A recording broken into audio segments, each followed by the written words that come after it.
This is not news to any of you guys. So you guys know already what's happening between Israel and Iran. But we're going to give you a pan-Africanist perspective, and we're going to give you our thought and opinion on this whole mess. And of course, we have to mention Palestine. Of course, we have to mention the United States. The United States is out here freaking celebrating the 250 years of army, of muscle, basically of muscle. Listen, you, the whole world, a little proxy Israel down there is busy conducting things we want them to conduct. But we will come up here and say it wasn't our idea. But we're going to keep giving them ammunition, huh? Of course. Oh, you ran out of missiles? Okay, we'll send you some. Israel doesn't only get missiles or armory when they tell us that they're giving them. Oh, there's yeah. There's also an underground world where there's a shipment arriving. Mm-hmm. You see what I'm saying? Yes. It's not like they have an obligation to the public. The US doesn't have an obligation to the public to let us know how much are you giving them. Yeah.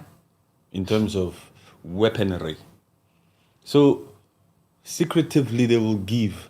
They've made sure that Israel has some of the world's most sophisticated weapons and fighter jets and all these missiles and all these things from long back. The reason why Netanyahu comes out here and speak with such confidence, such a tiny nation to come out here and speak like that, it's because it knows that it has all the freaking weaponry that it needs to make its own decisions. Yes. And to go against the many different agreements that they always have here. You know, permission to use long-range missiles, please. You understand what I'm saying? Yes, and it's probably not only just the weaponry, it's strategies as well. So it has access to the US generals and commandos, and then they are giving them strategies on how to invade and what to do in certain cases. Yeah. Isn't it just ironic, coincidental, that the US is also there to defend against these missiles, ballistic missiles that are falling left, right, and center. The US also took part into intercepting these missiles. Yes. To defend that it doesn't fall into Israel. Because they're on one side. Because US was also part of the negotiations, because US just wanted them not to have nuclear access. They cannot be nuclear active, basically. So that was there was a conversation, there was deals having, they gave them 60 days. US and Israel gave Iran 60 days to stop US with... and Israel. Israel doesn't have to do anything with it. It's mostly the US who wanted, a nuclear deal where they give Iran 60 days to come out here and agree. But some of those conditions that the US is putting in that supposed nuclear deal that Iran has to agree with, those are unreasonable freaking conditions, man. No sovereign nation can come out here and agree to any of those types of conditions. No sovereign nation. Yeah. Because you don't have the right to enrich yourself. What are you doing with all that uranium? We must come to that Iran, and we must take part in destroying those labs. You see those labs where Iran and your scientists are busy out here forming all of these things? Yes. Trying to be a nuclear weapon power? With the US, part of this deal, so that there can be a peace deal, this nuclear deal, is the fact that we must come there to make sure that we destroy those labs. It will give us peace of mind. Who are you, US? Again, this US, just involving itself in another country's sovereignty. Relax. Look, there's no such thing as fairness in this world. I'm looking at some stupid little white racist effers here. Live chat says something about jerk off. I'll block your ass, huh? Or get up out of here yourself. Johnny, whatever, L weather. Watch your mouth also. before you get blacked out here. Do you understand what I'm saying? Watch your mouth. You are exactly where you're supposed to be if you should be disrespected or be hit below the belt. Huh? Be very careful. I'm the rules. Must be your freaking first time here, boy. Anywho, yes. So, imperialism. Imperialistic animal. The imperialistic beast. The one that's out here also causing chaos in Africa, in West Africa, in the Sahel. The one who also wants to have a say in the Sahel. This is the imperialistic beast in action right now, who is always given that freaking Netanyahu the confidence. The confidence. You must think of Israel like this. America is standing like this with big shoulders, and Israel is that little boy right next to America, pointing fingers at whoever the adversary is. I will fuck you up. I will fuck you up. All because America is standing like this with its 250 years worth of weaponry or army or organization of all those weaponries. You understand? Israel stand here. But also, one can also argue, because there's many twists and turns here, that Israel also has a lot of freaking lobbyists. Hey, They the Jewish. They own the American economy. Even these little American white boys here that are out here talking crap here, they know that it's Jewish money that's keeping that American economy strong. It's Jewish money. Look, everything comes down to money. Of course. Even when Americans come out here and say, we've given you billions and billions of dollars of the American taxpayer. What American taxpayer? Yes, you American taxpayer, you American, you're working in them. That is a Jewish economy. That's American economy. It's not an American economy, huh? That is how that American economy is being run, just by the Jewish money. And if Netanyahu, if we remove U.S. from anywhere, Netanyahu, as short as he is, he will continue to be that short. Yeah, from what I see, he's very short. I've never seen him in real life. No, I don't know if he's short. From the way that you see him standing next to people, he's a shorty. Everybody looks tall on these devices. Except the rules. I am a tall guy. But most people look short in real life. Most people that you see here on TV and all that kind of thing. But Donald Trump, I think he's 6 foot. Let's just go according to numbers. I think he's 6 foot something. So if he's about my height actually. Huh? I think Donald Trump should be about here. I'm just slightly taller than him a little bit. Yeah, but he's got an okay. But that's Netanyahu. Imagine if he's here. It's you causing all this chaos in the Middle East. You just want to slap on the top of the head. This guy. Some pan-Africanists just look at this whole situation and say, these people, if it wasn't for all this thing that they have over there, you go for them. So, we are pan-Africanist.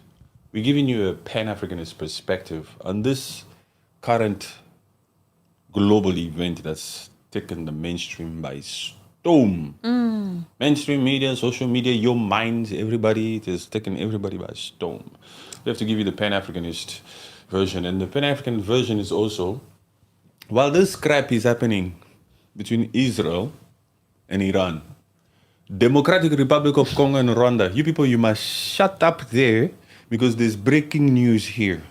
Whatever peace deal agreement that the U.S. needs to make sure that happens between Rwanda and Congo, and to a certain extent, even that minerals deal between the U.S. and the DRC, the Democratic Republic of Congo, you guys must all wait. We are busy with important things right now. You guys are black. You must wait. Okay, straight to the point. We're dealing with white people here. Okay? This is the pan-Africanist perspective of how things really are in the situation room. Yes. What are you talking about, Bolos? Mossad? I don't have time for the Democratic Republic of Congo now. They will wait because they're expecting us to fix this problem. So they will wait. They are desperate. We're dealing with global issues here. We're not dealing with tiny little African countries. Yes. corrupt little small African countries. We don't care if that particular conflict between the Democratic Republic of Congo and Rwanda has been going on for 30 years, where 17 million lives were lost. We don't care. We're going to talk about these 13 casualties that happened in Israel. Okay? We're going to talk about these 13 people. Yo. And the only reason why we're talking about them is because they are white. That is plain and simple. Why are we waiting for the people who are causing our problems to help solve them, though? Félicitations to you. Congratulations. That is a great question. You didn't even have to send a super chat for me to read that question. That is a good question. Philomena. Why are we waiting for the imperialistic animal who's causing problems on us to help us through them? Why are we waiting for this Western world that's been out here actually benefiting from this freaking chaos or conflict that's been happening in Congo or all over Africa? Why are we waiting for them to come out here and act as a mediator to conduct some peace deal? Because it was given to African countries, they were given the opportunity, basically, to help solve the issue. But instead, they just took money from, like the Angola. They had a chance to be a mediator and try to sort out the situation between DRC and Rwanda. You said it was given, they were given the opportunity. Who gave them the opportunity? No, I'm not saying that someone gave them the opportunity. They had the opportunity to be able to sort it amongst African countries. But they lazied around and they didn't do anything. They were given time to do it, and egos. They were given time. Who gave Africa time to do it? Who? Nobody gave them time. The thing is, she's right. Why are we waiting for these imperialistic countries to sort out our problems? We shouldn't even be. Nobody should have given us time. We puppets of Africa, when I say we, I'm not referring to me, the rules. I'm talking about these freaking puppets, these heads of states of Africa. These heads of states of Africa should have always been up here acting as adults, as grown folks with brains, not act like monkeys to come out here to... They are so corrupt to the core, they've only thought of themselves. Yes. You understand? To a certain extent, the system is designed in such a way that Africa must remain where Africa is. It's never been about Africa on the global stage. It's always been about Israel and America. A small little country. To a certain extent, even the Russians are fighting for a place. Even the Chinese are fighting for it. It's always been about America, Israel, and Europe. The West. All of this, the global South has to fend for itself. And Africa is part of the freaking global South. Yes. You understand what I'm saying? And they're black. Makes it even worse. It's like in the global South, you have to first consider that white skin first. The imperialistic animal will first consider that white skin first before it starts to consider black skin. Even in the global South, there's some people who will be considered first before they start considering that Cape of Good Hope, the southern part of Africa down there. Yes. At least they're considering them now, so because their skin comes through. The Afrikaners, the skin of the Afrikaner comes through, and so they can give them a free path. A little bit of leeway. A free path for them to be sent to America. There's a white genocide happening in South Africa, so we need to take those white people from there and send them there. It's always been about this skin. Yes. The Netanyahu looking type of skin. We show preference first to this skin. Okay, pan-Africanists? Pan-Africanists, you should be listening right now. You understand? Just look at it. We're talking about, while every life matters, right? Even one life matters. Yeah, one life is just as important as the next. One life is just as important as the next, and you should take it seriously. We know that. But when you hear numbers that are coming out of Africa from that black skin, and you compare it to numbers that are coming up there, according to them, some people lost their lives because it was 13 white folks there.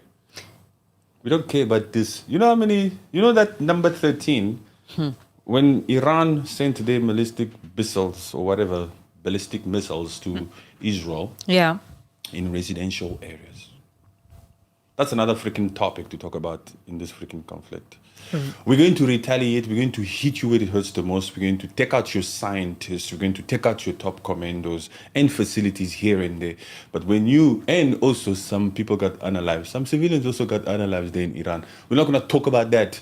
We're going to talk about the civilians that lost their lives in Israel. Yeah. That's Iran, you see what you're doing? yeah. 13 people. How could you? Yes. Yeah. Yeah. That's how they be. Yes. Okay, people, welcome to the show. Appreciate you guys so much. If it's your first time here, lucky for you, you're exactly where we speak how you think. The crap, disgusting things that you think, and you don't have the courage or the balls to come out here and say them because you want to be politically correct. You want to be liked. Lucky for you, you've discovered this channel because here, as a pan-Africanist, as black folks, we know that we have nothing to lose. We've been fighting for our lives for a long time. Yes. And as a result, this mouth has created a life of its own. It speaks the truth only. And it doesn't care whether you like it or not. But we are decent folks. We are not racist. We advocate for African unity and world peace. World peace. We condemn the atrocities in Palestine, in Iran, in Israel, all over the place. We are children of God. We are laughing at these pagans. These pagans who are also first to come out here and use the name of the Lord. They use the name of the Lord and then they drop bombs. They're doing it. What did Netanyahu say? They're doing it as the Bible says. What Bible? You're interpreting it in the wrong way. Who? But Netanyahu. He be out here quoting the Bible. Huh? Yes. Netanyahu is out here quoting the Bible, but he knows exactly what he's doing in Gaza. Yeah. Do you still believe that it's still about those hostages in Palestine, in Gaza? No way. That thing has been going on for such a long time. It's unreal. Let me ask you guys something, please, guys. Send your super chats with your comments and your questions, and let's get into it. You guys are here now. Now, question number one, let me ask you guys.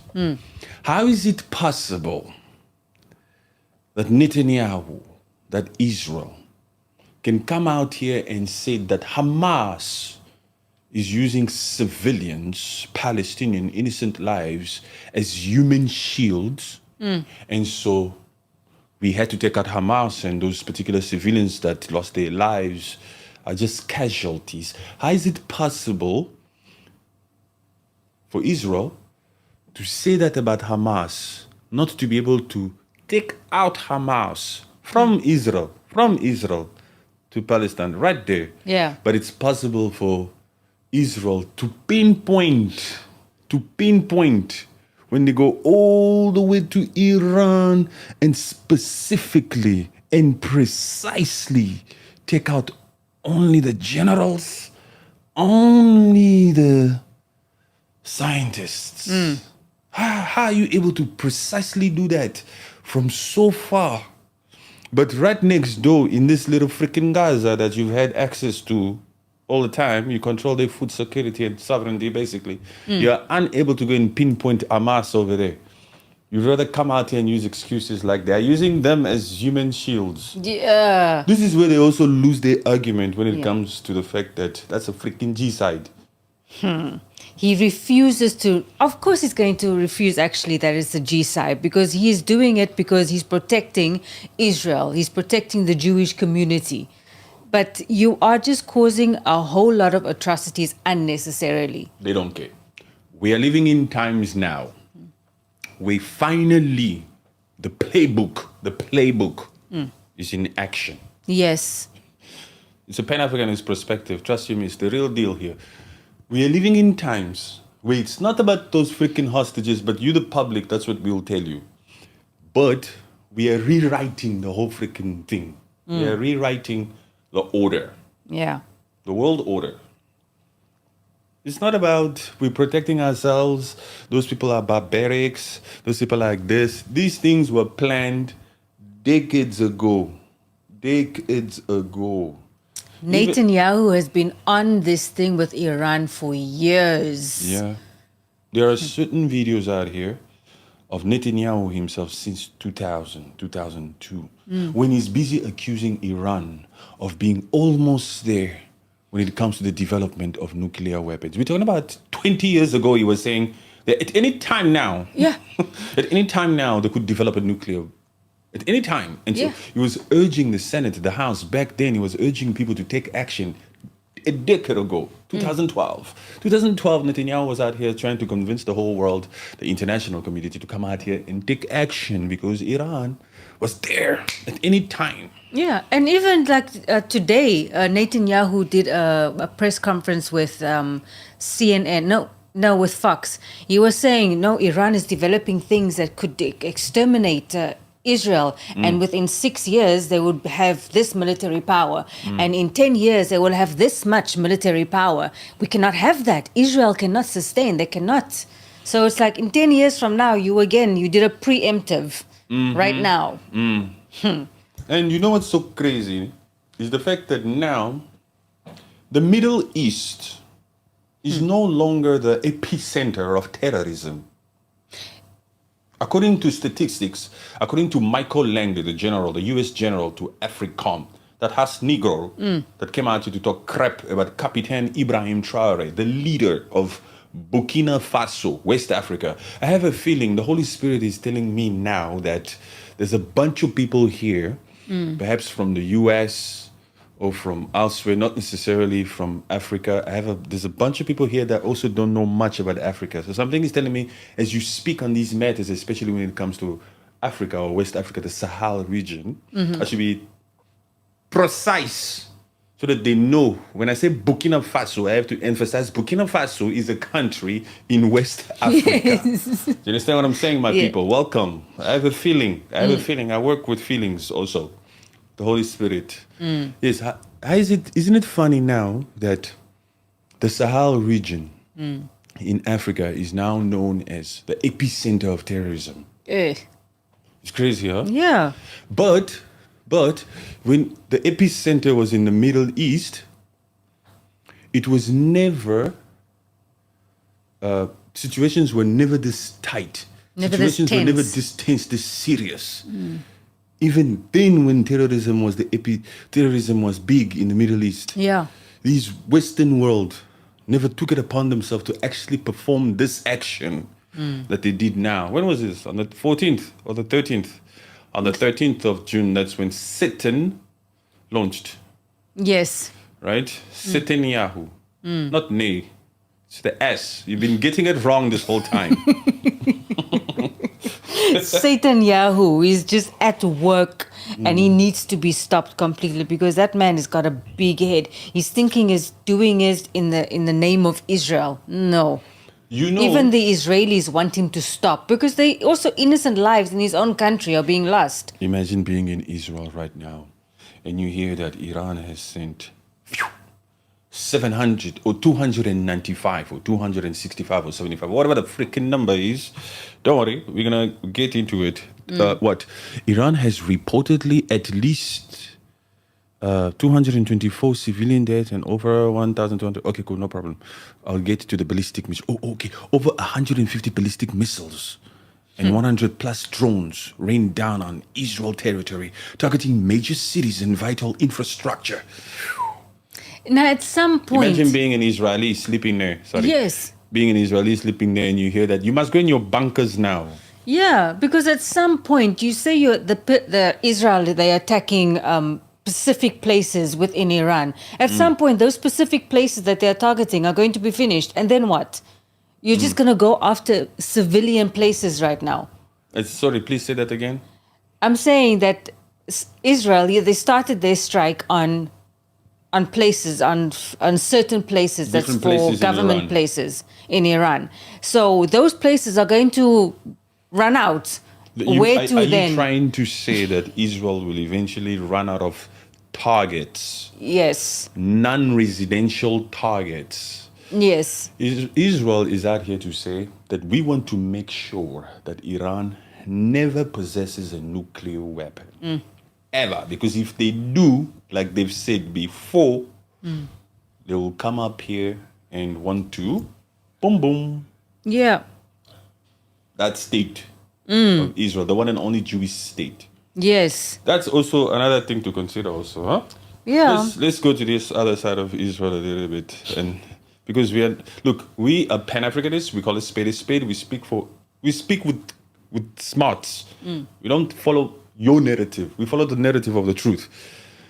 If you are also Israel, what are you frowning for? No, nothing. If you are also Israel and you hear that there's a particular country that says we're calling for the extinction of your existence, Oof. what would you do? Would you sit by and take it as a joke and not really put measures in place to make sure that we need to do everything to defend ourselves, even if we have to create what? Conduct what? Preemptive. Yes, preemptive strikes.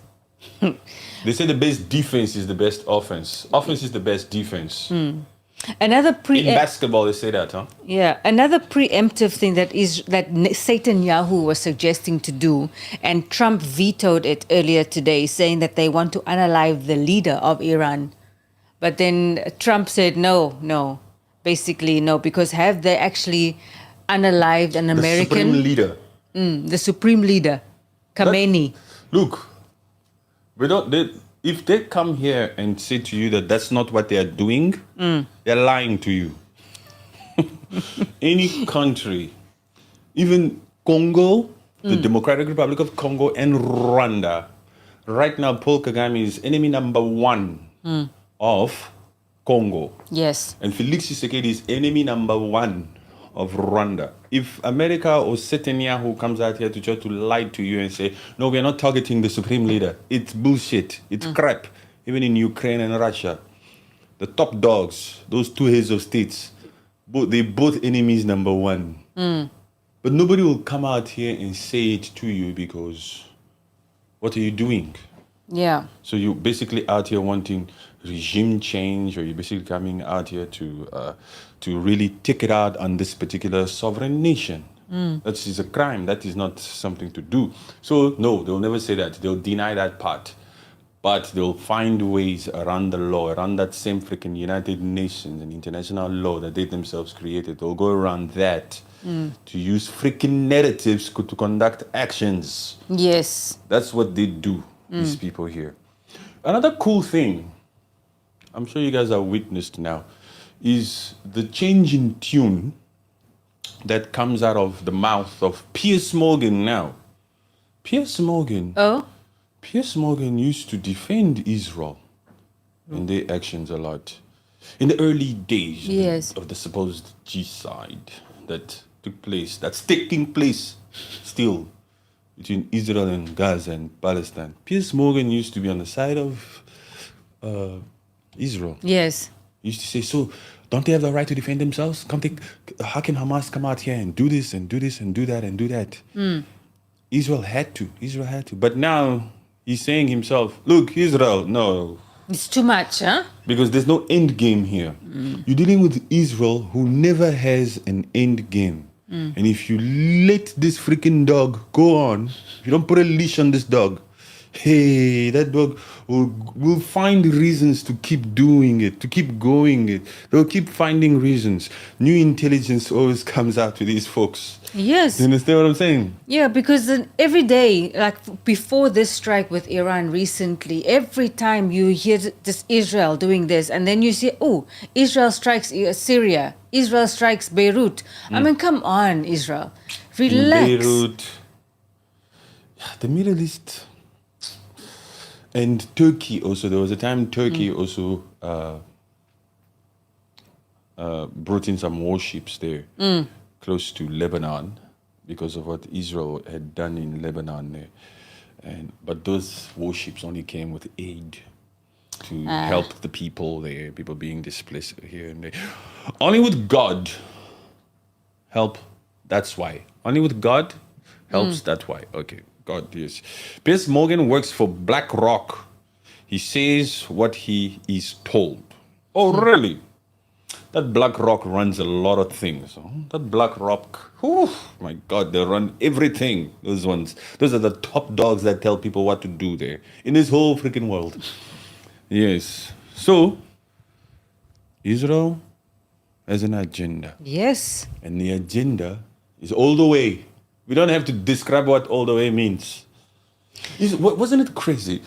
Can you get the truth, social truth tweet of Donald Trump? The first tweet that Donald Trump released. That one. After the 13th of June, after the attack, after the aggression from Israel.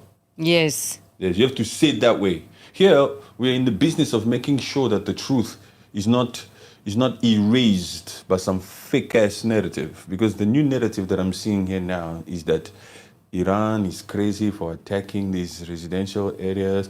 You know, whenever they also talk about residential areas and civilian lives, I always think like, those scientists, those aren't civilians. Those freaking scientists that you people took out, you Israel, those scientists that you took out in Iran, those are not civilians. Those aren't humans. So when you start to work for the government or in the public, you lose your right to human rights. Even if you don't carry the arm. You know what I'm saying? Yes. Even if you don't carry the weapon, you're not on the battlefield. Those scientists were just doing their jobs. Took them out like that. You know what's so funny also? Look, there's a sense of humor here. I know we're talking about serious stuff, but you are where you are. I saw a video of Netanyahu. He was looking at the area where the damages were caused Yes. in Israel. And there was these news anchors from Fox.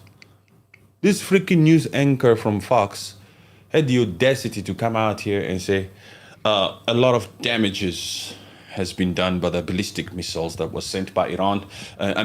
Take a look at this building right here.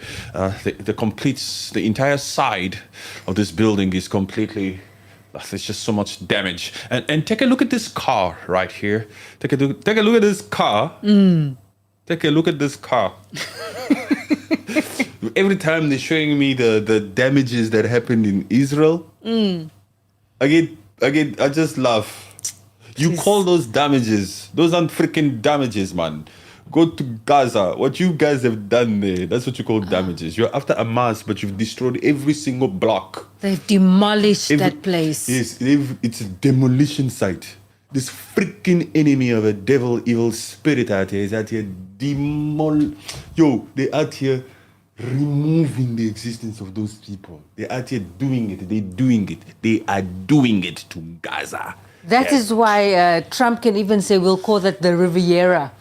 Listen to the talk. Sure. That Gaza is a beautiful place. I believe these people should all just move, go to Jordan or go to Egypt, go through that freaking crossing of whatever, and we'll bring in some real estate. We'll just rebuild that entire strip. We can call it the Riviera of the Middle East. Listen how he's talking about somebody else's place. You just tell them to move, tell them to go. No matter what roots they still have or might feel towards towards Gaza. Forget about that, man. That is their sovereign land, their indigenous land. This is how the colonizers, they came back then. Says, no, remove. You black person, go there. I need this place. Hey, bingo. What exactly is happening now in Palestine? That's exactly how they dealt with black folks in Africa during colonization. Those British people, all those freaking people. When they got to South Africa, they got there and they called it a refreshment hub. Yes, refreshment hub. We're just here for refreshment. You needed refreshments. The audacity of this freaking skin. Listen here, we're not racist, but you gotta keep up, and you gotta have the heart to listen here. The audacity of this freaking skin to come out here and say, we're going to use South Africa as a refreshment hub. It's such a beautiful place. It's nice and refreshing. Yes. The white people were like this. They went to South Africa. We're talking about Britain, okay? We are in 1652, okay? You must know your geopolitics. 1652. Yes. When the Dutch people landed in Cape Town, Western Cape, South Africa, at the tip of the African continent, at the very bottom there. There's a place called Cape Point. That's where the Indian Ocean and the Atlantic Ocean meets. If you ever go there, like the Ruse has gone there, you'll see a line between those two oceans. Yes. You literally see a line that divides. This is the Atlantic is like so blue, and the Indian Ocean has got a slight greenish color. You see that line and go like this. As a kid, I saw it. Yes. Back in the day already, I was doing my geopolitics research when I was 12, okay? I saw it, I'm like, my goodness, this is the Atlantic, this is the Indian Ocean, and this is where the Dutch people, together with the French and some Italian Europeans that came here to this refreshment hub as they were on their way to freaking India. This is where all the hanky-pankies happened, and then an Afrikaner was born. Yes. A Boer was born. Yes, the same. When they landed there, they started creating some crazy chaos. Yeah. Over there. Segregation, left, right, and center. That was actually was. Yeah. Of course, every life, every human right should be respected, but that was actually quite messed up. Yeah. Yes, but this is also just as bad. To see all those bombs dropping on the kids of Palestine, demolition site, all those freaking buildings, all that rubble. It's crazy. Yeah. And the fact that everything is just it's so televised. You can actually see that these people are hurt. It's actually quite bad. The demolition sites, people's homes, you see beds and you see people's fridges and kitchens just messed up. It's like, it's People's lives are no being- regard for another person's life. People are being freaking disposed. Let's dispose of them. On June 13, 2025, Israel initiated Operation Rising Lion. Are you guys kids? Let's talk about the way they name these freaking operations. Rising Lion. Rising Lion. That Zelensky. What was the name of that operation? Operation Spiderweb. Spiderweb. But that Spiderweb one, that one was... Wait, first, before you go into it, let's talk about the joke here first, man. These freaking grown-ups are out here conducting operations that are resulting in people losing their lives. And they have the time to sit in their freaking boardrooms, wherever they sit, to actually name these freaking operations like this. Spiderweb. Rising Lion. Rising Lion. What are you rising? Operation Rising Lion. That was because rising is preemptive. Yes. We're rising out of Lion. the... Oh. Operation Rising Lion. Operation Spider Web. You freaking adults. You out here playing with people's lives and they're joking around. And I also heard rumors that freaking Netanyahu had fled Israel after he conducted certain things and Iran was definitely going to retaliate. He fled, he went to Greece. That's what I heard. I don't know if it's true. Whether you want to come at me because it's not true or not, I don't give a crap. I'm already putting a disclaimer here to say I'm not sure. I said I heard that. But I also saw today that he's back in Greece and he was visiting some of those sites. But anyway, Rising Lion, my ass. Launching a surprise airstrike against Iranian nuclear sites, military infrastructure, and senior figures within Tehran, unaliving key IRGC generals and nuclear scientists, and igniting a large-scale civilian exodus from Tehran. In response, Iran declared open warfare and executed Operation True Promise 3. True Promise. Hey, these people. Can we just pray for our leaders, please? Our leaders. Can we pray for the people we have? Can we pray for the people that are out here just in charge? The people we've never met. The people we'll probably never meet. The people that we see on these laptops, on these devices. It's just a TV show. Yes, we don't see them in our daily lives, but they're out here making decisions that affect us. They're out here with their Operation Spiderweb. Rising Lion, Promise 3, True promise. True Promise 3. It's like Battleship. You know that game Battleship? They're just doing that things. Oh my God. This exchange has continued into a third straight day of intense strikes as of June 15.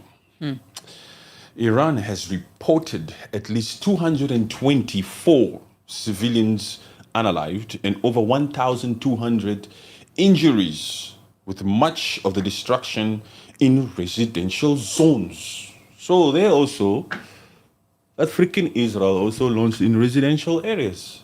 They're also reporting this. Yeah, like you said before, there will come a time when Israel or even Iran won't have any more non-residential targets. Yes. And they will have to go for the whole 9 yard. Yeah. I mean, and there are only so many bunkers. And the types of weaponry that are coming, are these bunkers able to sustain that impact? We don't know. So at some point, it's got to stop. At some point, it's got to stop. Yeah. It hasn't stopped in Gaza. Let's go. Satan Yahoo as some button that you just need to just switch off. Or somebody just need to take that guy and arrest him.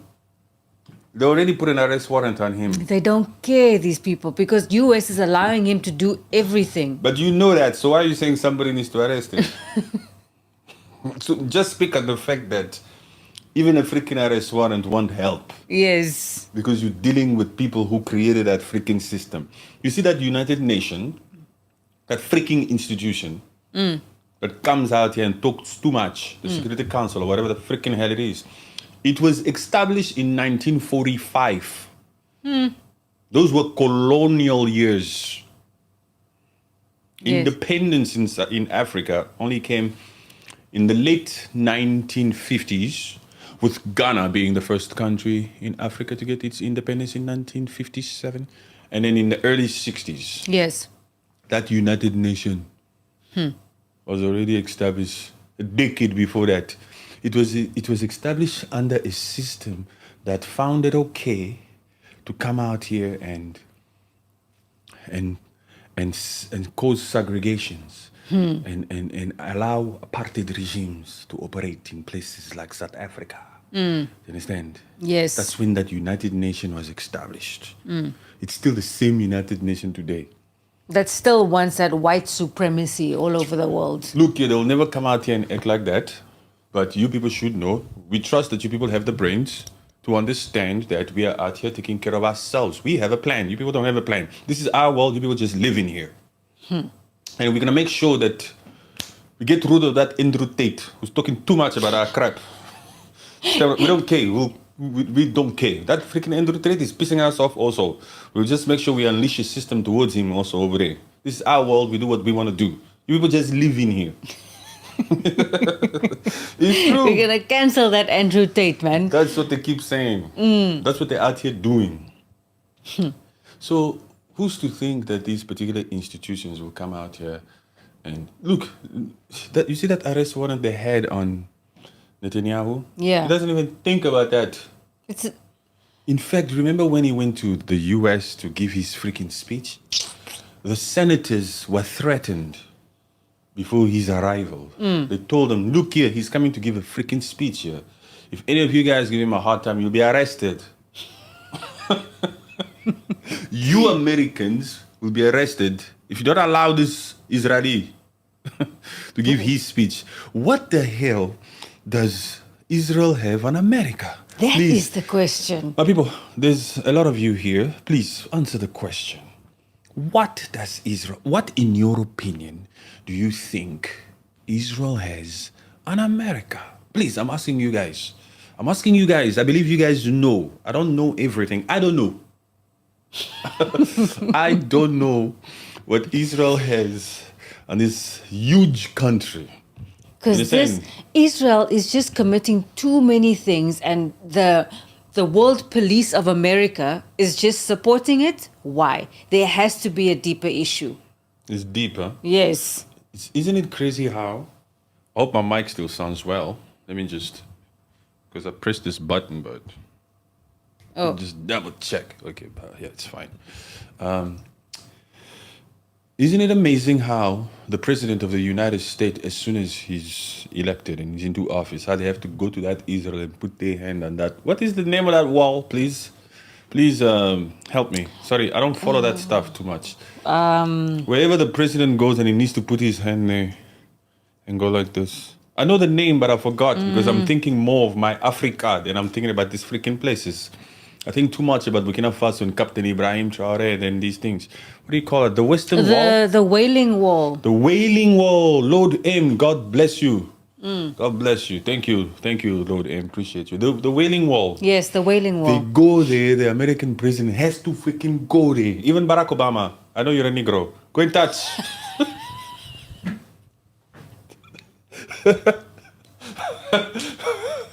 Go and touch the freaking wall, man. Bing. You must vow. To protect us. Yes. And just do whatever we say. Thank you, Lord. I appreciate you. Look, the thing is, I'm Christian and I believe in the Bible and I love the Bible and all this. But look here. I also know that many shall come by my name.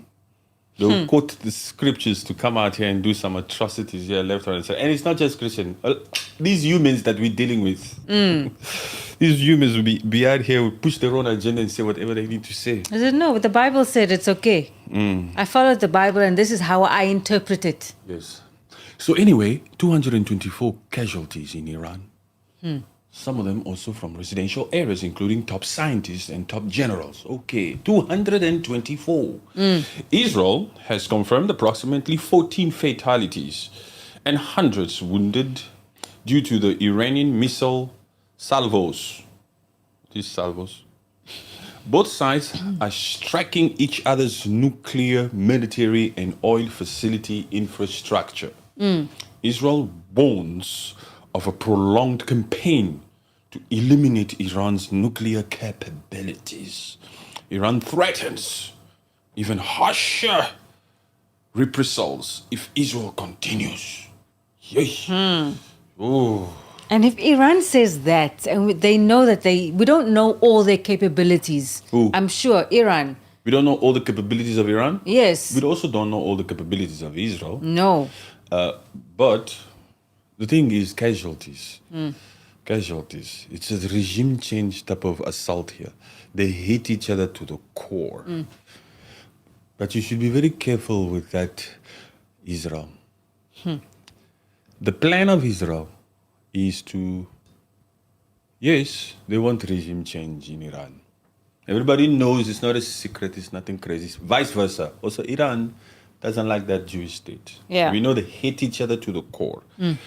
But a direct war between only Israel and Iran, you have to look carefully. You can't decisively come out here and predict the winner. Yeah. If it was only Israel going to fight against Iran, if Israel was a grown-up and wanted to fight its own battles, we have to think there and say, listen, be very careful with this Iran. Yeah. But its strategy, Israel's strategy, is to just come out here and to make sure that it drags the U.S. into this Completely. anyhow. Israel is just out here wanting to drag the top dog. Come, you understand what I'm saying? Yes, That's when Netanyahu came out here and he had an interview on Fox where he was talking about stuff like there has been some speculations or some news where Netanyahu was saying that Iran actually was attempting to take out Trump, like attempts and all. He said it, that Netanyahu. I watched that Fox interview. It wasn't that long. I watched it, but he came out here to even insinuate that, to say stuff like that. But no, we are all smart here, myself and all these people here. Yes. And so you know what you think. You say, you know what you should think. Isn't this a tactic To get the support of US. to want to get the support of US? Yes. Because we are protecting you. I know that there's a plan. So we're protecting the U.S. administration right now. This is what their intelligence is saying. Yes, exactly. Settling in other people's land, Johnny all weather feeling a bit cold. You can tell with his shivering up. Okay, I understand. Johnny, what does Johnny say? How comes you speaking English? How comes you don't know how to spell English? you see how people dig a hole for themselves, huh? Yes. This particular Johnny whatever, he came out here wanting to diss me because I'm speaking English. You understand? He's one of those little. This is the peanut gallery. Yeah, for sure. Yeah. He came out here wanting to diss me, but look how he spelled it. You don't say how comes. How comes. You're speaking English. It's how come. It's Okay, clear. boy? Let me correct you, you white guy.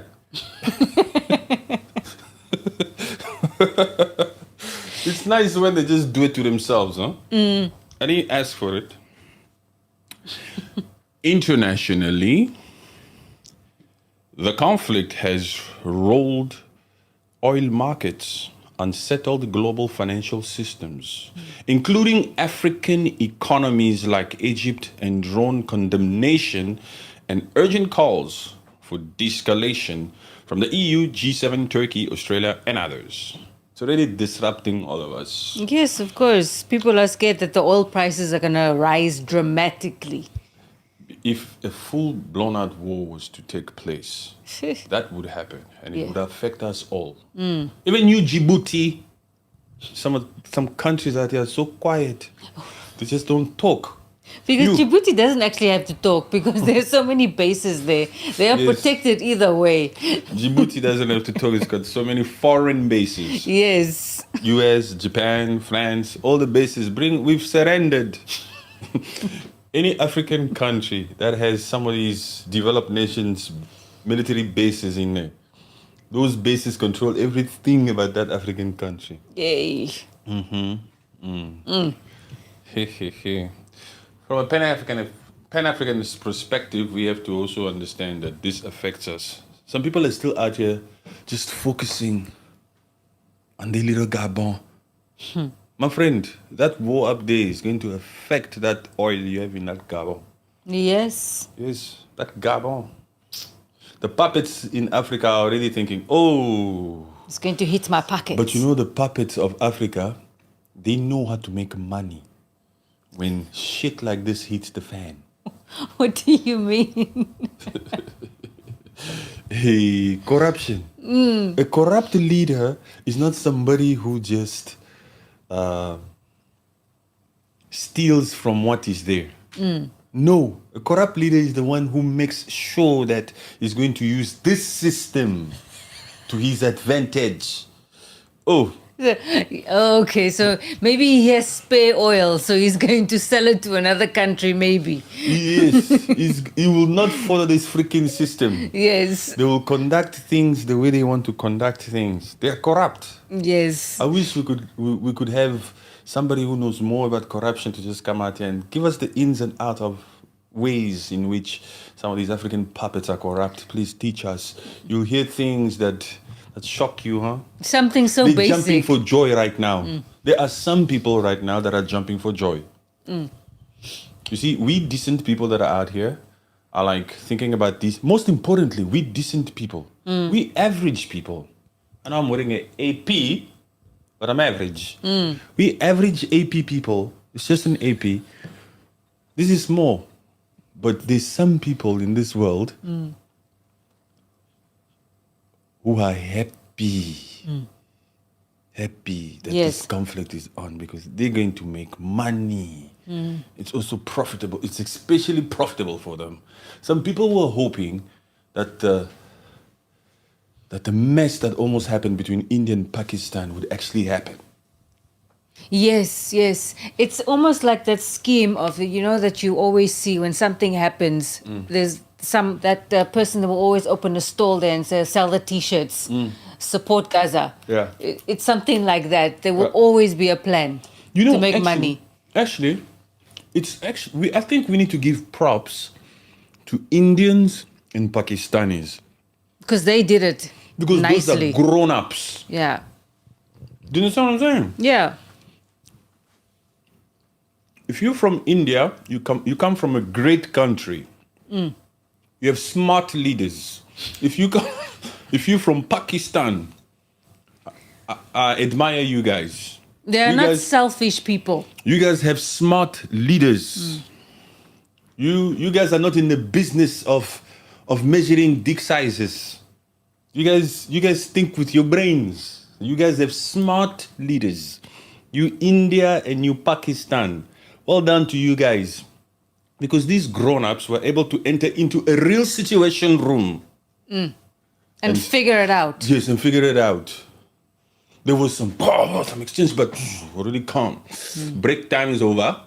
It's time to study. Yes. They took it outside, and now they're back inside. It's sorted out. It's not like these fools that are out here that are just going on for weeks and giving us narrative after narrative after narrative. Women's shield. Oh, human shield. Oh, they're using buildings as this. Oh, no, my friend, yours has been going on for 5 decades.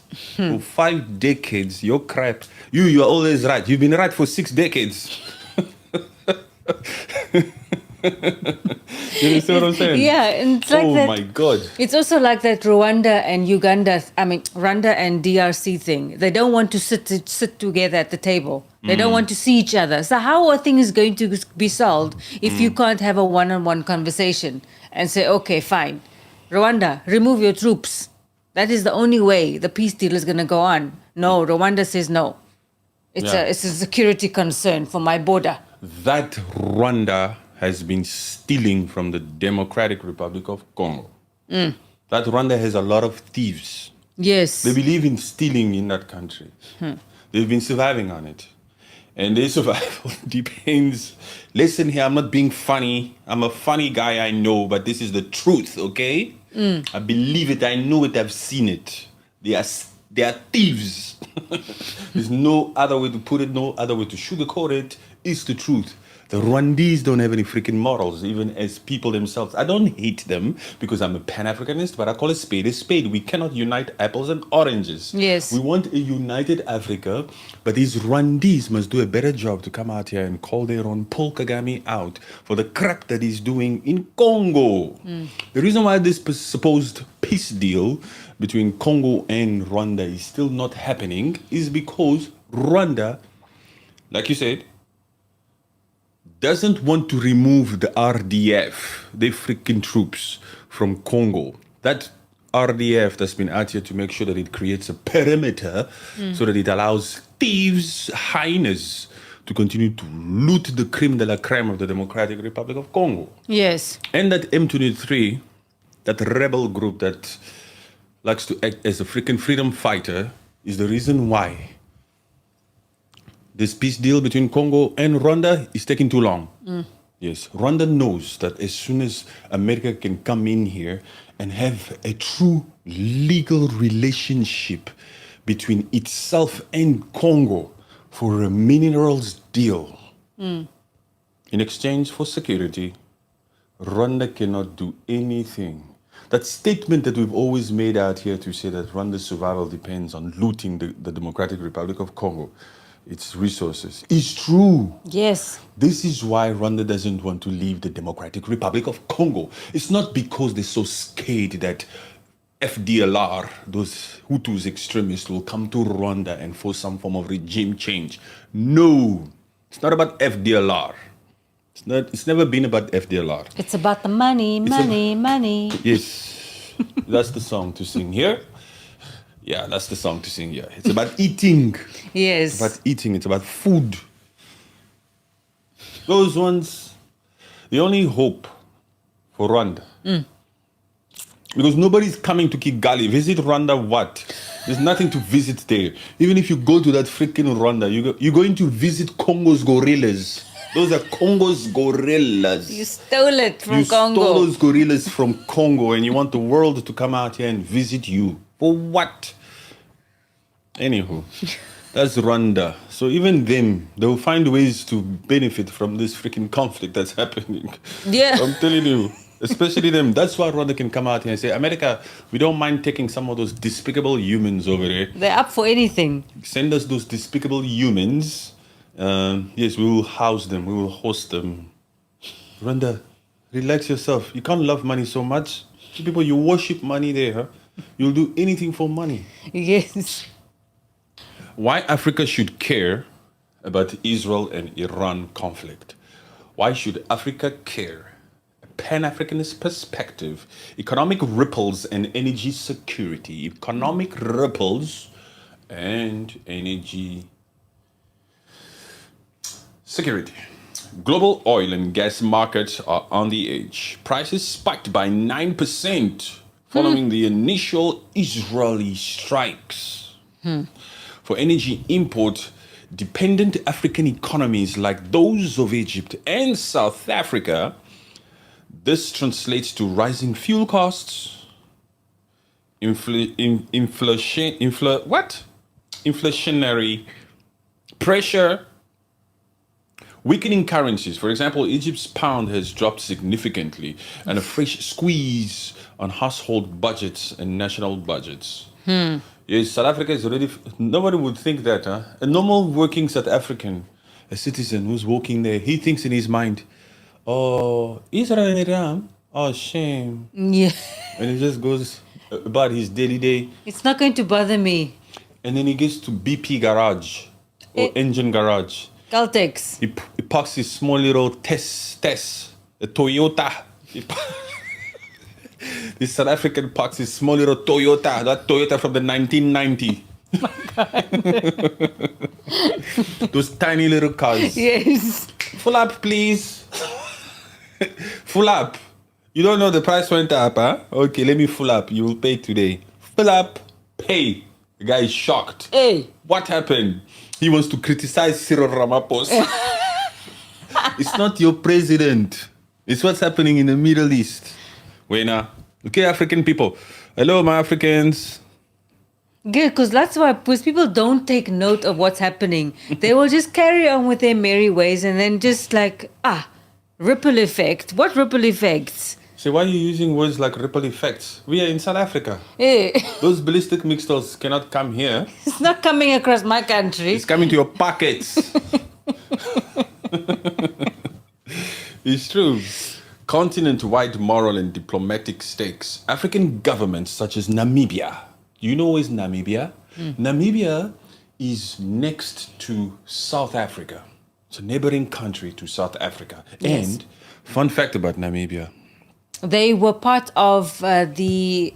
South Africa took control of Namibia from 1915 until 1990. Yes. Yes. This Namibia used to be under the rule of South Africans. Yes. In 1884, when those white people in Berlin decided to carve up the motherland, Yes. they gave Namibia to the Germans. And the Germans ruled Namibia from 1884 to 1915. Yes. And from 1915, Namibia was under the rule of South Africa. That white Boer, the Afrikaner, the refugee apparently. Until 1990. Yes. Yeah. So Namibia was also under that apartheid system, the same as South Africa Yes. was. The same situation that happens in South Africa when it comes to The land reform and the land... the formation, the way the land is now. Yes. Yes. So that whole argument that South Africa currently has is exactly happening in Namibia right now about land reform and giving the land back and compensation. Well, the compensation part might be a bit different between Namibia and South Africa, but it's exactly the same thing. The same thing, you mean by the same thing is the fact that the disappropriation of land, the way that it's formed now. The inequality. The minority, the white people, own most of the land in Namibia. Yes. Just like in South Africa, where 7% of South Africans who are Afrikaners, those white Boers, they own 70% of land, commercial land, like fertile land, farmers. Same situation there in that Namibia. Because from 1915 to 1990, Namibia was under the rule of South Africa, who was being led from those racist apartheid boers, those racist white folks there. They were also ruling Namibia from 1915 to 1990. So that same system operated where it's, you indigenous black guy, get out of here, own this land. Yeah. Yeah. That's how you have to say it to them. It's such a cruel thing. Even just talking about it now, to know that this white person could just go onto someone else's land and say, get out. Before. Yes, before. Yeah. But now there's a song that lets him know that he cannot just come out here. That make the Boer want to seek refuge in the US. Exactly. That particular song, it's a hit right now. That song was, according to some people here, because they don't know, that song had its debut in the Oval Office. But the Orange Man, when the Orange Man was hosting the president of South Africa, Cyril Ramaphosa, a few weeks ago, he played a particular video in the Oval Office. There was a song that was being played by people.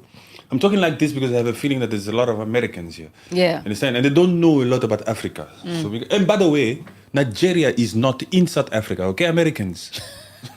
Nigeria is a country in West Africa. South Africa is down here. Okay. We believe Africa is one country because we are pan-Africanists. And we don't believe in these freaking borders, but it's a struggle that we're doing. But anyway, that song, Kill the Boer, the Farmer. Yeah, that song, a struggle song. By the way, that particular song has been judged upon in the highest court in South Africa. Okay, so even Julius Malema, the leader of the Progressive Party there in South Africa, has every right to sing that song. He never wrote that song. Of course not. So even when your Orange Man came out here to tell the president of South Africa, why don't you arrest this guy? Wena? No. There's a court system there. What he's doing or what he's saying, it's not illegal. It's a liberation song. Okay. Anywho, it's good to be geopolitic, to know everything. Anyway, this is because they mentioned Namibia here. Huh? Yes. Oh, African governments, such as Namibia, are issuing strong statements highlighting Africa's interconnectedness in moral and strategic global affairs. By the way, Namibia also now, as we speak, fun fact, is the fact that they have a woman president. Ooh. Okay? There's no dicks in the government of Namibia. 60% of high positions in the government of Namibia is women. Okay? The president is a woman. The vice president is a woman. The speaker of the house is a woman. And top key positions of the Namibian government are all women. They're trying a new system there in Namibia. They're saying to themselves, these men are not like the men from India or from Pakistan, who can perhaps see eye to eye and put their differences aside. Yes. Most of this freaking world out here is being run by men like Netanyahu. We in Namibia, we're going to try something different. You understand what I'm saying? So Namibia is coming out here to say, women only first. We have to see if this is going to work. No, because you men, you are just creating chaos around the world. Yeah, man. You're sending freaking 400 ballistic missiles. What is the meaning of this? Yeah. Sometimes it's just take it easy, man. Simple. US, you want us to fill out a system for visas? Okay, you do the same here. Okay? So Namibia said this. Regarding this particular conflict that's happening now between Israel and Iran, Namibia said this. Namibia grasps that African cannot remain at the mercy of external flashpoints and must assert its voice in global diplomacy. Yes, you must somehow. You must find a way.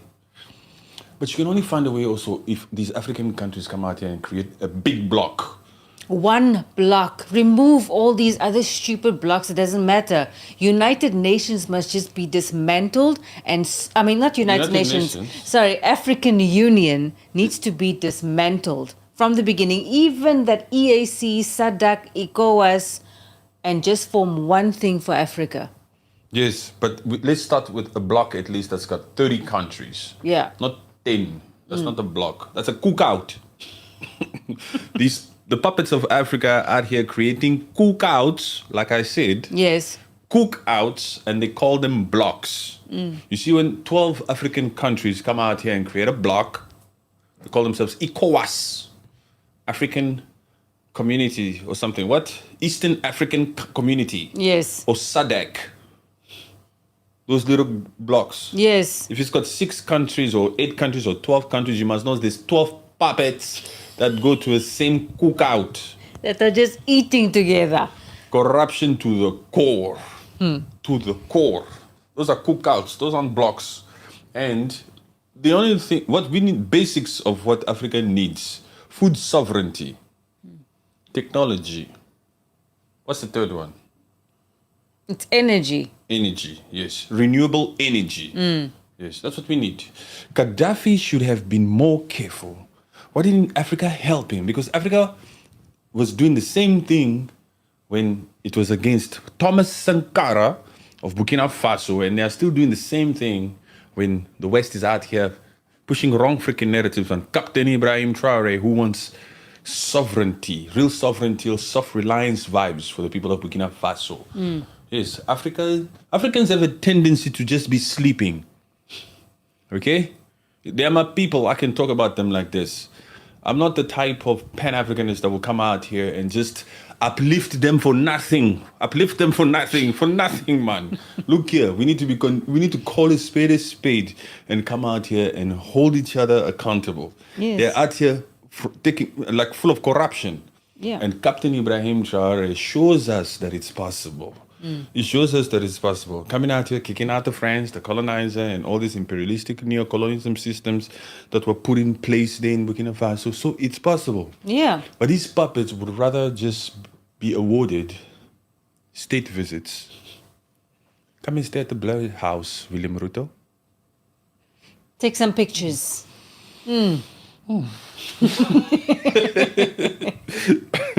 It's true. Yes. The way puppets love glamour, the opulence lifestyle of the vice president of Equatorial Guinea. Woo! Yeah, Toidor, or bien Toidor. Did you know that in Equatorial Guinea, another country in West Africa, there's a puppet there? I said puppet, I choose my words very carefully, that's been in power for 45 years. And before him, it was his uncle who was in power for like 10 or 11 years or so. Because Equatorial Guinea got their independence in 1968. Yes. 1968. Most African Western countries got their independence in the 1960s. 60, 61, 62, 63. Equatorial Guinea came around 1968. And all the way to 1979, there was a Teodoro Obiang individual there. Yes. Who was a tyrant of note, a dictator of note, who came out here and did one of the most corrupt actions in human history by making sure that the central bank of the country was in his house. It was secure under his protection only. No other humans will take care of the country's money but me. Oh my God. The central bank was in the palace. He was so paranoid. He was delusional. He was drunk with power that made him go crazy.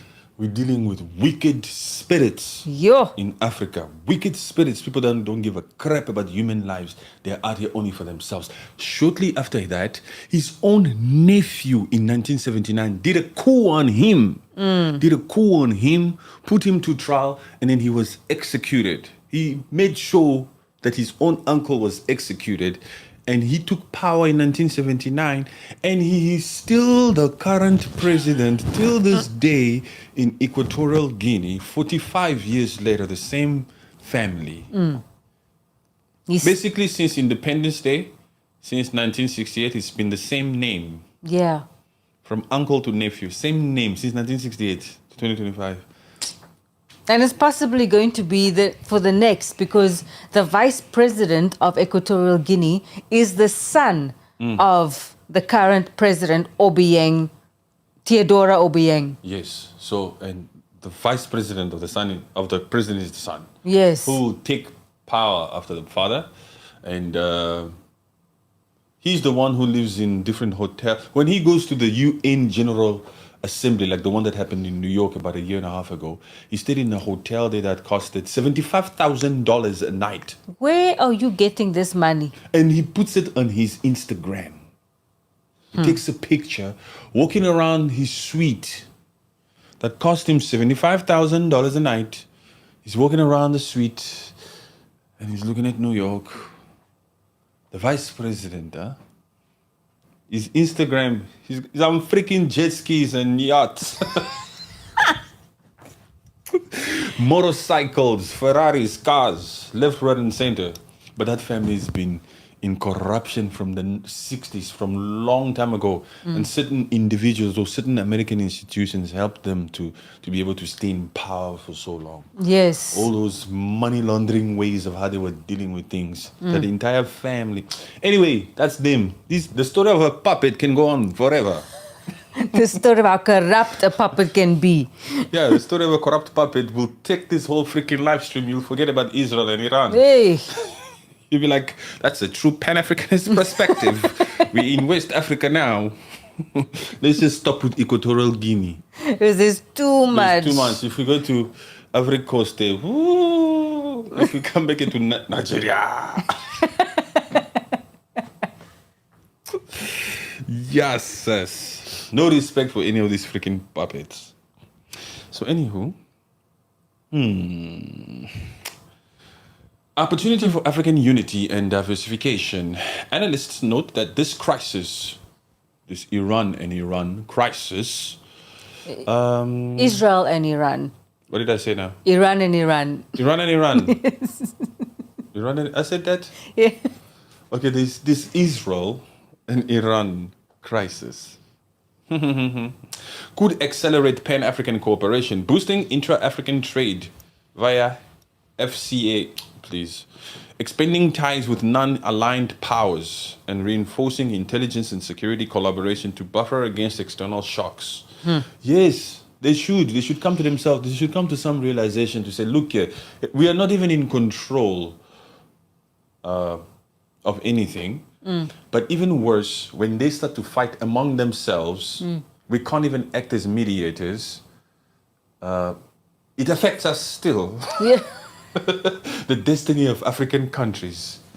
An African country can be there, and then some external people start fighting among themselves. It affects them.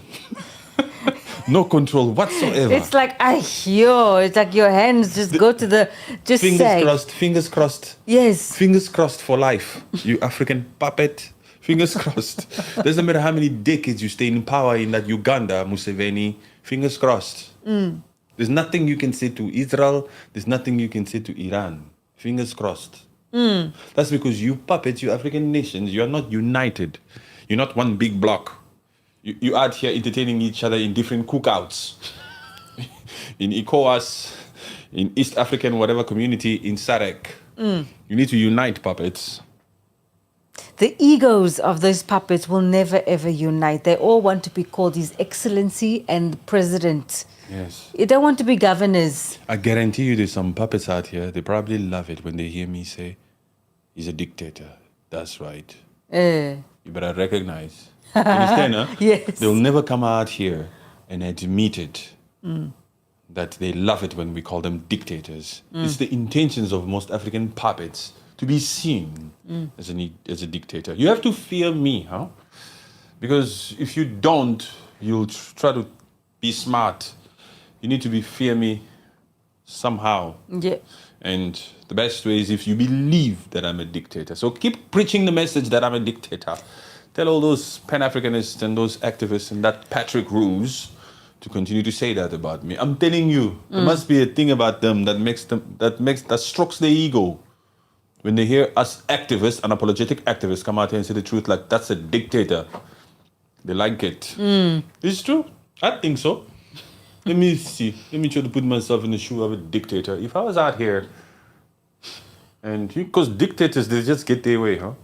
They're out here just commanding. Yeah. Commanding the police, commanding the army, commanding the judiciary system of that particular country. Getting their way, left, right, and center. What democracy? Pass the bill. What bill? I said do it. I don't need nobody telling me no voting system. No, man. I said I want it. Do it. I am Museveni. I am the godfather of the Great Lakes. I've been in power for 4 decades. I said do it. Nanga, get into Congo. Take your M23 with you. I'll deal with Kagame. I am Museveni. Relax. Relax. This is Kampala. These are my Great Lakes. This is the headquarters, man. What Felix Tshisekedi? Felix Tshisekedi has been the president of Congo. This is his second term. What are we talking here? 6, 7 years? I said I've been in power for 40 years. That's my Congo. It's my Congo. I've been around these Great Lakes. I've been conducting operations even in Congo, legally or illegally, in ways I see fit. I'm the freaking dictators of the freaking SADC region, the southern hemisphere of Africa. I am Museveni. I've been in here for 40 years. Just imagine if you've had power of a particular part of Africa for 40 years, longer than whatever leaders around your country, your part of Africa. Yeah. You surely, you should have grasped some skills. You should have caused more influence. You should have gone deeper into other territories and influenced people to do things there. Yes. Yes. Otherwise, you've been sleeping. Otherwise, you truly are a puppet. It's true. Like Paul Biya. You must look at the neighbors of that Cameroon. Paul Biya, who's been president in Cameroon for 43 years, and he's 92 years old, and he's gonna run again in October for another 7 years. My friend, what are you doing? He's gonna be 100 years old as the president of. Actually, I hope not. Change must come to Cameroon. The Cameroonians are out here saying, please. Anyway, let's get back to the Middle East. It's crazy, huh? Yes. Always comes back to Africa. Iran is reportedly cultivating strong ties with African nations such as Algeria, South Africa, Sudan, Djibouti, and Somalia as a counterweight to Western influence. Pan-Africanists must ponder whether to align with Middle Eastern players or remain strategically independent to African nations. This could reshape alliances, trade flows, and ideological currents across Africa. Africans must think. Africans are too scared to lose aid. You, Africa, who gives you aid? Is it the Middle East? Is it Iran? Is it the Global South? Is it anyone in the Global South? We ask the Global North that we give you African countries aid. I don't want to see you in the Middle East day. I don't want to see you in China, huh? But puppets will still make an excuse to go. Yes. I have to go. When Trump came out here to say no more aid for African countries, puppets got angry. They all wanted to say, okay, let's go to America. We have to say, America, why? This is the reason why we did this. This is the reason. Just explain yourself to America why they need the aid. Give us aid. But that African puppet is also smart. I will just take this money, whether they call it aid or not. I would just believe that this is a reparation that they owe us. Fine, I'll take the aid, thank you. Let me put it in my back pocket and walk. Call it aid, call it whatever the hell you want. You never paid us reparation. No. I've got the money in my back pocket. That's it. It's true. It is actually true, because some of that aid is like what happened with Germany and Namibia. In 2021, Germany came out here to admit that what actually happened in 1904 to 1908 is a genocide. Yes, it's a genocide, and they said they gave their apologies and said they were going to give an amount of $3 million. $1 billion. $1 billion. $1.1 billion or 1 billion euros or whatever.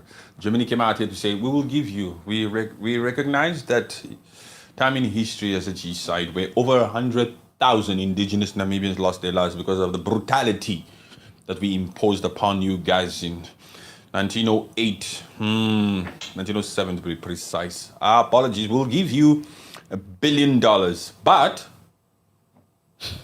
it will be in the form of aid. No, man, I want money. Yo, I don't just want the food, wheat and everything. We're going to make you feel like we're doing you a favor when we owe you. You understand, puppets? Nothing's free in this world. We're going to make you feel like we're doing you a favor when we give you what you deserve. When we do the right thing, when we do what we're supposed to be doing, when we're doing what everybody's out here saying we were wrong for, we will still try to find a way to make it look like we're doing you a favor. Like we are helping. Yeah. We're giving you aid. We said we were going to give you, but in the form of aid. Yeah. Just relax, we'll give it to you. But not now, just wait. There's a war there between Russia and Ukraine. And now look, Israel and Iran. It's too much, huh? Just wait. Let's let the system come down first. I will see what I can do next week. Namibia is waiting patiently. Namibia, stop waiting. Create your own. I know Namibia is trying now. Jesus heals, forgives, and restores. Iran bankrolls terror through Hamas, Hezbollah, and global jihadists. Oh, okay.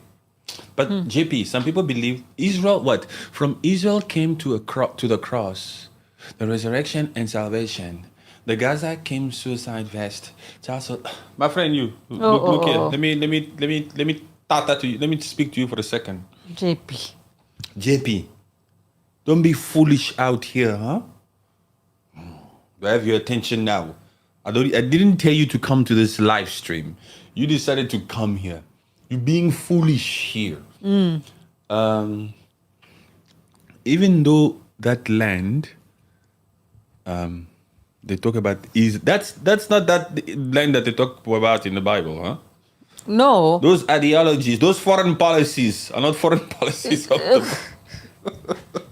Do you understand what I'm saying? Yes, exactly. I'm a Christian man, but I can see that what is happening there in Israel against the Palestinian people is wrong. Don't come out here and just believe the Bible when you just read.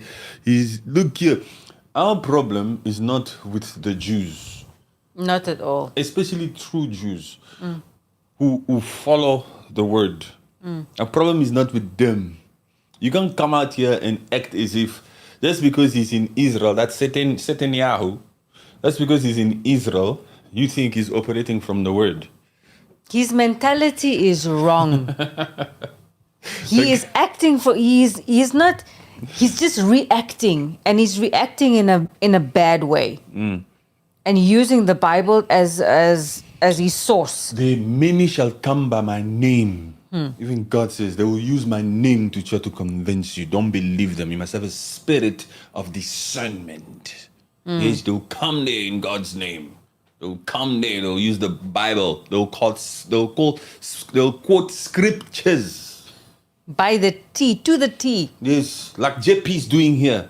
Now, we're not saying JP is a bad person, but perhaps JP just needs to hear this today. Hey, my friend, love thy neighbor, huh? Don't come up here and do funny things because of certain scriptures.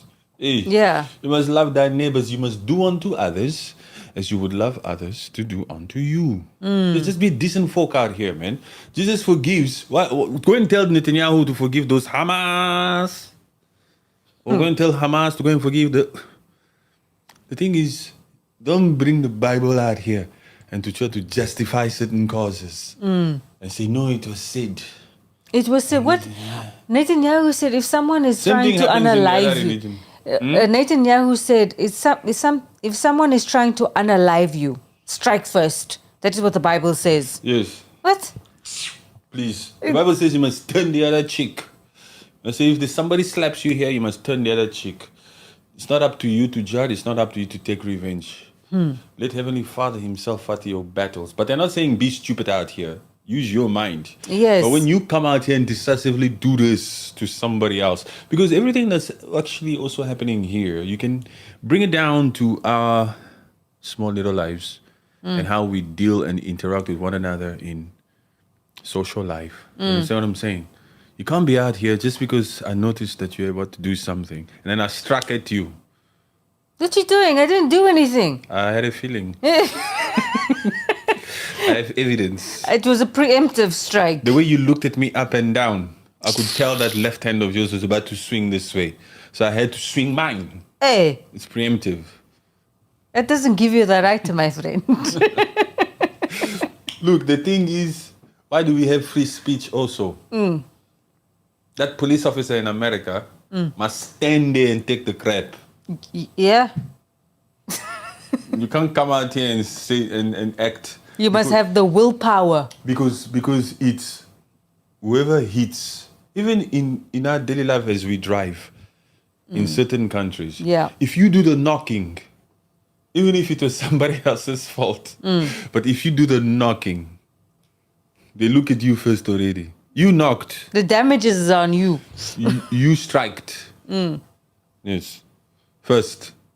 You knocked. They didn't knock you. No, but I was coming this way. Hey, when did you get your license, man? Why didn't you brake and go the other way? Oh, okay. Oh, the red lights, huh? Well, wait for the CCTVs. In the meantime, write this report. But it's you who knocked here. Take pictures, you knocked. You threw first. You sent those strikes first. You're not going to come out here and start to say the Bible says this, preemptive. Preemptive what? Who decided? Are you God? Even preemptive strikes shouldn't come from a sovereign nation itself. It must come from a fair united nation. Do you understand? It must come from a body that can come out here with evidence and say, yes, we need a preemptive strike here. Yes. They've been planning this for years. You understand what I'm saying?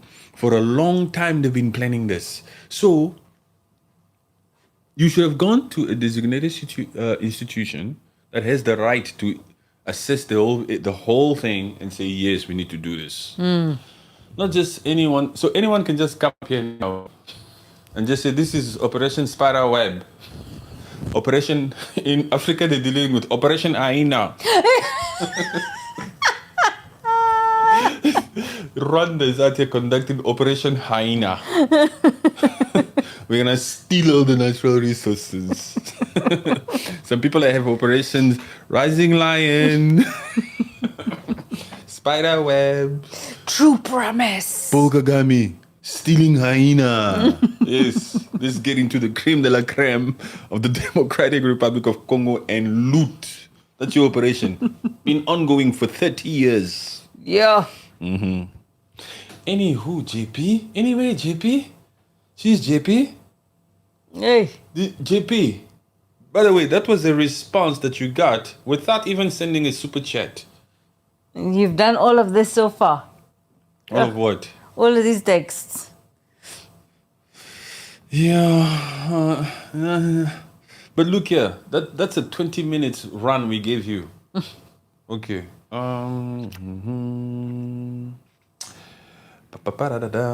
Pan-Africanist movements are likely to sharpen their critics of neo-colonial or Western orchestrated instability, especially given the economic fallout, humanitarian implications, and moral... Okay, excuse me. Forget. Okay, that is enough for now. That is our Pan-Africanist perspective on this freaking conflict. And these strikes. Yes. Free Iran. Yes, free Iran. Free Palestine. Yes. Yes. Yeah, free. Free Congo, and free Haiti, and free Gaza, and free Sudan. Yes. Free Afghanistan. Free JP's thoughts. free the racist mind. Oh. Free the boer. I was just about to free the boot. Free the boer in South Africa. And free the American taxpayer. Hey. Who's out here funding. American taxpayer, you're funding this war. Different wars. What do you think about that, taxpayers of America? Americans don't like it. You know, it's so interesting to see, but because if you pay attention, you'll see that there's a big shift that's happening here where since these conflicts with Israel and Palestine, the whole world actually is starting to somehow take the side of these countries, the side of Palestine, the side of Iran. Most people are on the side of Iran. Because it came from the preemptive strike from Israel came. Even before this, even before that, since the sentiment changed, since October 7th, Oh, yeah. the sentiments changed because of Netanyahu. Netanyahu is out here destroying the sentiment of being an Israeli. Yeah. And a lot of these TikToks that you see here, where you see these little Israeli kids, these kids, they look like they learned this at school, where they're supposed to hate. What kind of crap is this? Yeah, there's a You lot of... see it on social media a lot. Yeah. Young little girls. Yeah, we're going to... Shut up. Go home. Go sleep. That is the mentality that Netanyahu is nurturing right now. Impossible. Yes, Ben, free Palestine, free everybody. Okay, thank you very much for joining us. We appreciate you guys so much. We appreciate you guys. We pray for a better world and a better Africa, a better existence, and we hope that these people can exercise with strength. Yes. Thank you very much, guys. It was a pleasure. Yes, thank you very much. If you're not a subscriber, kindly subscribe. Do your thing. If it's your first time here, somebody had said it was their first time here by the name of Samuel.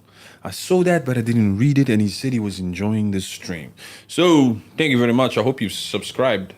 I hope you are a part of the family. Become a member. Do your thing. And, yeah, if you become a member, there's more uncensored, unapologetic talks.